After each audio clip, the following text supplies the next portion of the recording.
வணக்கம். வரக்கூடிய 2 மாதங்களுக்கான தென்மேற்கு பருவமழை குறித்த வானிலை ஆய்வறிக்கை 2025 ஆகஸ்ட் 24 ஞாயிற்றுக்கிழமை அதிகாலை நிலவர ஆய்வறிக்கை. அதிகாரப்பூர்வ வானிலை அறிக்கைக்கு இந்திய வானிலை ஆராய்ச்சித்துறை அறிக்கையை பார்க்கவும். இன்றிலிருந்தே பார்ப்போம். இன்றைக்கு வங்கக்கடலில் வளிமண்டல சுழற்சி இருந்தது அப்படியே ஆந்திர பிரதேச கரையை நோக்கி விலகி போய் கொண்டிருக்கிறது. அது வங்கக்கடலின் வடமேற்கு பகுதியில் உருவாகக்கூடிய காற்றழுத்த தாழ்வு பகுதிக்கு காற்றழுத்த தாழ்வு பகுதியில் இணைவதற்காக கலைந்து போய் கொண்டிருக்கிறது. 25ஆம் தேதி நாளை வங்கக்கடலிலே ஒடிசா கடலோரம் காற்றழுத்த தாழ்வு பகுதி உருவாக போகிறது. ஓகேயா? அடுத்தபடியாக அரபிக்கடலிலே நிலநடுக்கோட்டு இந்திய பெருங்கடலை ஒட்டி மாலத்தீவிற்கும் லட்சத்தீவிற்கும் இடைப்பட்ட பகுதியில் நிலநடுக்கோட்டை ஒட்டி நிலநடுக்கோட்டிற்கு தெற்கே ஒரு தென்னரைக்கோள தாழ்வு பகுதியும் நிலநடுக்கோட்டுக்கு வடக்கே உயரழுத்தமும் நீடிக்கிறது. இந்த உயரழுத்தம் காற்றை மேலெழுப்பி திசை மாற்றும் பொழுது மேலெழும்பி குடைபோல் இறக்கி அது உள் மாவட்டங்களிலிருந்து தரையை தொட்டு தரையை தொடுவது மேலெழும்பிய காற்று தரையை தொடுவது உள் மாவட்டங்களில் இருந்து தொட்டு கிழக்கு நோக்கி வருகிறது. அப்போ மேற்கு தொடர்ச்சி மலையில காற்று இல்லை. மேற்கு தொடர்ச்சி மலையில புழுக்கம், நிசப்தம். கேரளாவில் மழை இல்லை. காரணம், தென்மேற்கு பருவக்காற்று நீராவியை சுமந்து வரும் காற்று இன்றைக்கு மட்டும் இருக்காது.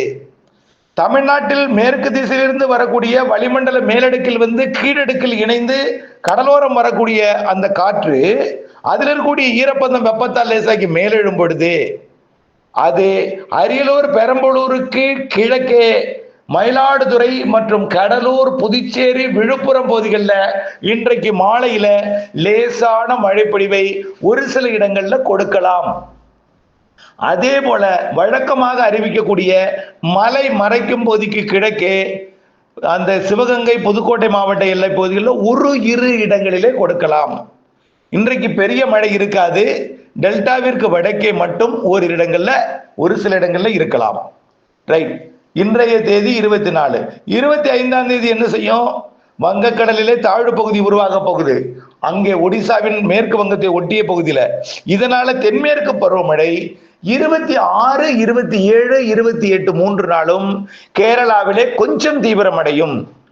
மேற்கு தொடர்ச்சி மலையில நீலகிரியிலே ஒரு 5 சென்டிமீட்டர் 8 சென்டிமீட்டர் அளவுக்கும், வால்பாறையில ஒரு 5 to 8 சென்டிமீட்டர் வரைக்கும், பாலக்காட்டு கணவாய் அப்பாச்சி குன்றம் பகுதியில் ஓரிரு சென்டிமீட்டரும், முக்கோணத்திற்கு தூறல் அவ்வப்பொழுது லேசான சாரலையும், கன்னியாகுமரி முதல் வால்பாறை வரைக்கும் உள்ள பகுதிகளில் லேசான மிதமான மழைப்பொழிவையும் கொடுக்க போகிறது. கேரளாவிலும் தெற்கு கேரளாவை விட வடக்கு கேரளாவில் ஒரு நல்ல மழையையும், வடக்கு கேரளாவை விட வயநாடு, குடகு போன்ற பகுதிகளில் நல்ல ஒரு மழைப்பொழிவை கொடுக்க போகிறது. இதுதான் வரக்கூடிய 26, 27, 28 அங்கே நடக்க போகுது. தமிழ்நாட்டில் இன்றைக்கு மாலையில எங்க மழை சொல்லி இருக்கிறோம்? கடலூர், புதுச்சேரி, மயிலாடுதுறை, விழுப்புரம் இந்த இடத்துல மட்டும் ஒரு சில இடங்கள்ல அரியலூர் இருக்கலாம். அரியலூர்ல இருந்து தொடங்கி அப்படியே கடலூர் கடலோரம் நோக்கி பயணிக்கும் அந்த மேகம். ரைட். நாளைக்கும் இதே இடத்துலயோ அல்லது இதற்கு வடக்கையோ சென்னை உள்ளிட்ட பகுதிகளிலேயோ 25ஆம் தேதி ஒரு இரு இடங்கள்ல மட்டுமே இருக்கும். ரைட்டா? 26, 27, 28 தேதிகளில டெல்டா வடகடலோரம் பகுதிகளில் ஓரிரு இடங்கள்ல மழை இருக்கும். கண்டிப்பாக வட கடல் ஓரம் உறுதியாக 27, 28 2 நாளும் லேசான மிதமான மழைப்பொழிவை கொடுக்கும். 27, 28 2 நாளும் லேசான மிதமான மழைப்பொழிவை ஆந்திர எல்லையோர மாவட்டங்கள் மற்றும் வடகடலோரம் வடபுல் பகுதியில் கொடுக்கும். வேற ஊர் மாவட்டத்துல சொல்லலைன்னா உங்களுக்கு இல்லைன்னு எடுத்துக்கணும், அவ்வளவுதான். எங்க ஊர் சொல்லலைன்னு சொல்லக்கூடாது. உங்க ஊர் பேர் சொல்லலைன்னா உங்களுக்கு அந்த நல்ல மழை இல்லை என்று அர்த்தம். சரி, இப்போ 24 கடலூர் சுற்று வட்டார பகுதி, 25 வடகடலோரம், மேற்கு தொடர்ச்சி மலையில 25, 26, 27, 28, டெல்டா மற்றும் வடகடலோரத்தில் 27, 28 ஒரு சில இடங்கள், 29, 30 மழை இருக்காது, 31 இருக்காது. ஏனென்றால் ஆந்திர பிரதேசத்துக்கு வடக்கே ஒடிசா கடலோரம் உருவாக போகிற அந்த நிகழ்வு கரை கடந்து டெல்லியை நோக்கி போய்விடும். கேரளா வழியாக நுழையக்கூடிய காற்று 29 பிறகு அது மகாராஷ்டிரா நோக்கி பயணிக்க தொடங்கிடும். இதனால தமிழ்நாட்டிலே மேற்கு திசை காற்று வராது, வெயில் அதிகரிக்கும். ஆனால் ஒன்று தென் மாவட்ட கரையை ஒட்டி வளிமண்டல சுழற்சி ஒன்று நீடித்து தென் மாவட்டங்கள்ல மட்டும் 29, 30 மற்றும் 31 லேசான மழை ஒரு சில இடங்கள்ல கொடுத்து கொண்டிருக்கும், பெரிதாக அல்ல. அடுத்தது செப்டம்பர் 1, 2, 3 தேதிகள்லையும் தென் மாவட்டங்கள்ல ஒரு சில இடங்கள்ல மழைப்பொழிவை கொடுத்து கொண்டிருக்கும். புரிந்திருக்கும் நினைக்கிறேன். நல்ல தெளிவா புரிந்துட்டு விலகி பணி செய்யுங்கள்.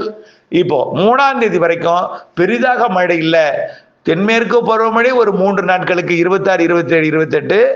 வடகடலோரத்தில் இன்றைக்கு டெல்டாவை வடக்கே கடலூரை ஒட்டி இன்னைக்கு ஒரு நாள், நாளைக்கு சென்னை ஒட்டி 27, 28 டெல்டாவிற்கும் வட உள் மாவட்ட டெல்டாவிற்கும் ஒரு சில இடங்கள், தென் மாவட்டங்கள்ல மட்டும் 3ஆம் தேதி வரைக்கும் ஆங்காங்கே இருந்து கொண்டிருக்கும். 27ஆம் தேதிக்கு மேல 3ஆம் தேதி வரைக்கும். சரி, 4ஆம் தேதியிலிருந்து தாங்க மழையே தீவிரமடைய போகுது. மிகச்சிறப்பான மழைப்பொழிவு செப்டம்பர் 4 செப்டம்பர் 4ஆம் தேதி மாலை இரவு டெல்டா மற்றும் வடகடலோரம் தொடங்கும் மழை. செப்டம்பர் 5 டெல்டா வடகடலோரத்தில் தீவிரமடையும், உள்ளேயும் தொடங்கும். செப்டம்பர் 6 தென் மாவட்டங்கள்லையும் மேற்கு தொடர்ச்சி மலை மாவட்டங்கள்லையும் கர்நாடக எல்லையோர மாவட்டங்கள்லையும் தீவிரமடையும். செப்டம்பர் 9, 10 நல்ல மழைப்பொழிவு தென் மாநிலங்களுக்கே கொடுக்க தொடங்கிடும். செப்டம்பர் 12 மேலும் தீவிரம். செப்டம்பர் 22 வரை முதல் நிகழ்வு, 12 22 வரை முதல் நிகழ்வு.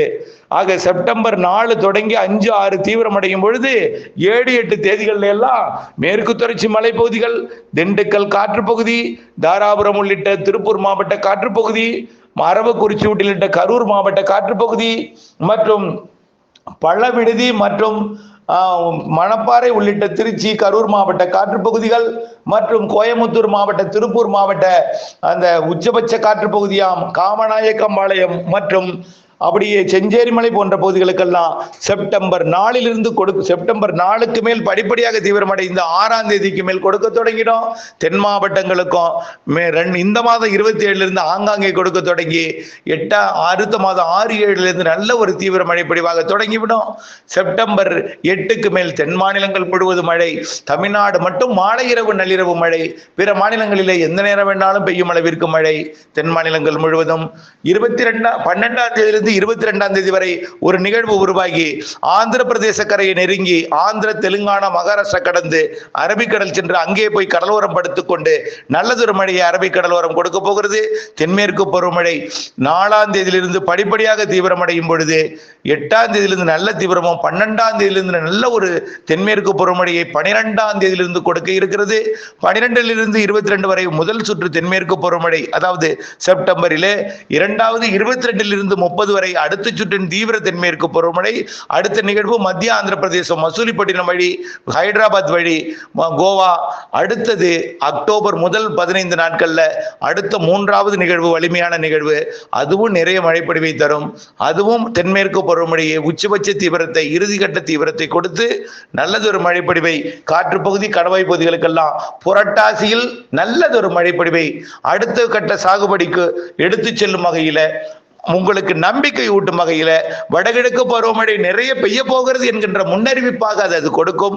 வடகிழக்கு பருவமழை போலவே அக்டோபர் மழை இருக்கும். புரட்டாசி மழையும் அப்படித்தான். அதாவது புரட்டாசியில செப்டம்பர் 15 அக்டோபர் 15 வரை புரட்டாசி. அந்த புரட்டாசியில நிறைய மழைப்பொழிவை தருவதற்கு சாதகம் இருக்கிறது என்பதை நினைவில் கொண்டு மழை நீரை சேமித்து கைவசம் நீர் தேக்கி கவலை இல்லாமல் விவசாயம் செய்ய உங்களை அன்போடு கேட்டுக்கொள்கிறேன். வானிலை அறிக்கையுடன் இணைந்திருந்து வானிலை அறிந்து விவசாயம் செய்யும் பழக்கத்தை ஏற்படுத்திக் கொள்ளுங்கள். வானிலை அறிக்கையோடு இணைந்திருந்தால் லாபம் அடையலாம் என்பதை உணர்ந்திருங்கள். மழை தூறல் விழுந்தது வானிலை அறிக்கைக்குள் செல்லாதீர். வானிலை அறிக்கையை வானிலை அறிக்கைக்காக தினம் ஒரு 5 நிமிடம் செலவு செய்து திட்டமிடுதலுக்கு பயன்படுத்தி லாபம் அடைய அன்போடு கேட்டுக்கொள்கிறேன். நன்றி.